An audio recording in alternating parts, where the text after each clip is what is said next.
ಇಂದೇ ಡೌನ್ಲೋಡ್ ಮಾಡಿ ಮತ್ತು ನಿಮ್ಮ ನೆಚ್ಚಿನ ಶೋಗಳನ್ನು ಆನಂದಿಸಿ.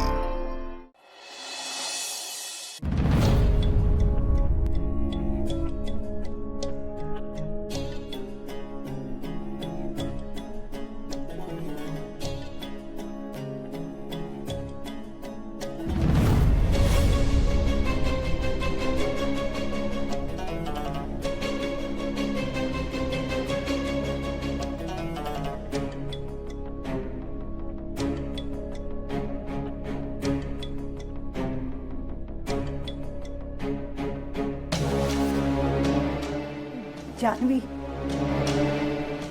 ಹೊರಗಡೆ ನೋಡು ಎಷ್ಟೊಂದು ಬಿಸಿಲಿದೆ. ಇಂಥ ಬಿಸಿಲಲ್ಲಿ ಪಾಪ ಜಯಂತ್ ಹೊರಗಡೆ ಕರೆದ್ಬಿಡಮ್ಮ. ಹೌದಾ ಶಾಂತಮ್ಮ, ನನಗೂ ಹಿಂಸೆ ಅಂದರೆ ಆಗೋದೇ ಇಲ್ಲ. ಆದರೂ ಅವ್ರು ಕೊಟ್ಟಿದ್ದ ಹಿಂಸೆನೆಲ್ಲ ಸಹಿಸ್ಕೊಂಡೆ ಅಲ್ವಾ. ಈಗ ಅವರು ಅದನ್ನು ಅರ್ಥ ಮಾಡ್ಕೋಬೇಕು. ಜಾನ್ವಿ, ನಿನ್ನ ಉದ್ದೇಶ ಮುಳ್ಳನ್ನು ನಾವು ಮುಳ್ಳಿನಿಂದನೇ ತೆಗಿಬೇಕು ಅನ್ನೋದು ನನಗೆ ಅರ್ಥ ಆಗ್ತಿದೆ. ಆದರೆ ನನಗೆ ಯಾಕೋ ಇದು ಸರಿ ಕಾಣ್ತಿಲ್ಲ. ಅಲ್ಲ, ಅವನು ನಿನಗೆ ಹಿಂಸೆ ಕೊಟ್ಟಿದ್ದಾನೆ ಅಂತ ನೀನು ಹಾಗೆ ಮಾಡೋದು ಏನು ಸರಿ ಇರುತ್ತೆ ಹೇಳು?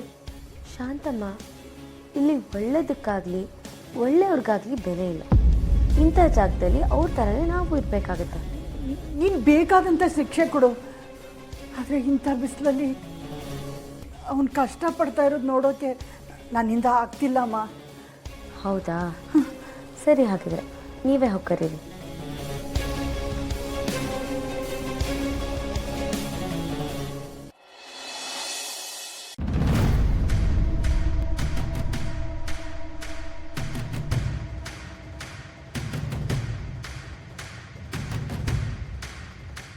ಜಯಂತ್, ಏನಪ್ಪ ಇದು? ಇಂಥ ಬಿಸಿಲಲ್ಲಿ ನಿಂತ್ಕೊಂಡಿದೀಯಲ್ಲ, ಬಾ ನೀನು ಒಳಗೆ.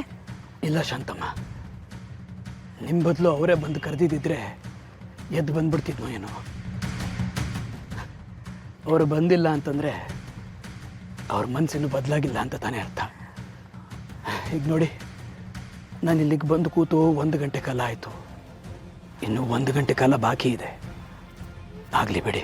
ಜಯಂತ್, ನಾನೀಗ ಅವಳ ಹತ್ರ ಮಾತಾಡೇ ಬರ್ತಾ ಇದ್ದೀನಿ. ಜಾನ್ವಿನೇ ಹೇಳಿದ್ದು ಕರ್ಕೊಂಡು ಬನ್ನಿ ಅಂತ. ಯಾಕೆ ಸುಳ್ಳು ಹೇಳ್ತಾ ಇದ್ದೀರಿ ಶಾಂತಮ್ಮ? ನೋಡಿ, ಜಾನ್ವಿ ಅವ್ರಿಗೆ ಈಗ ತಾನೇ ನನ್ನ ಮೇಲೆ ನಂಬಿಕೆ ಬರ್ತಾ ಇದೆ. ಈಗ ನಾನು ಅರ್ಧಕ್ಕೆ ಎದ್ದು ಬಂದುಬಿಟ್ರೆ ಇನ್ನಷ್ಟು ಚುಚ್ಚು ಮಾತುಗಳಿಂದ ನನ್ನ ಮನಸ್ಸನ್ನು ನೋಯಿಸ್ತಾರೆ. ಅದ್ರ ಬದಲು ಇದನ್ನು ಅನುಭವಿಸೋದೇ ಸರಿ ಅಲ್ವಾ? ಇದೇ ಸರಿ. ಜಯಂತ್, ಹಠ ಮಾಡಬೇಡಪ್ಪ. ಮೊದಲೇ ನಿನಗೆ ಬಿಸಿಲಂದರೆ ಆಗಲ್ಲ, ಚಳಿ ಅಂದರೆ ಆಗಲ್ಲ. ನೋಡು, ಇಂಥ ಬಿಸಿಲಲ್ಲಿ ತಲೆ ಸುತ್ತ ಬಂದು ಬಿದ್ದರೆ ಏನು ಮಾಡ್ತೀಯ? ಆರೋಗ್ಯ ಹಾಳಾಗುತ್ತಪ್ಪ. ಶಾಂತಮ್ಮ, ನನ್ನ ಆರೋಗ್ಯದಲ್ಲಿ ಏನಾದರೂ ಏರುಪೇರಾದರೆ ನೋಡ್ಕೊಳ್ಳೋರು ಯಾರು ಹೇಳಿ? ಜಾನ್ವಿಯವರೇ ಅಲ್ವಾ? ಆಘಾತ ಆಗಲಿ ಆರೈಕೆ ಆಗಲಿ ಜಯಂತನಿಗೆ ಮಾಡೋಕ್ಕೆ ಹಕ್ಕಿರೋದು ಜಾನ್ವಿಯವ್ರಿಗೊಬ್ಬರಿಗೇನೆ. ಆಗಲಿ ಬಿಡಿ. ಇವರೇ, ನಿನ್ಗೇನು ಹೇಳಬೇಕು ಅಂತಾನೆ ನನಗೆ ಅರ್ಥ ಆಗ್ತಿಲ್ಲ. ಏನು ಹೇಳಬೇಡಿ ಶಾಂತಮ್ಮ.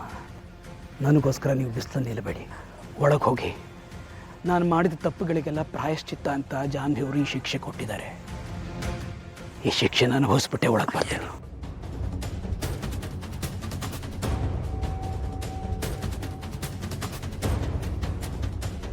ಲಕ್ಷ್ಮೀ ನಿವಾಸ, ಲಕ್ಷ್ಮೀ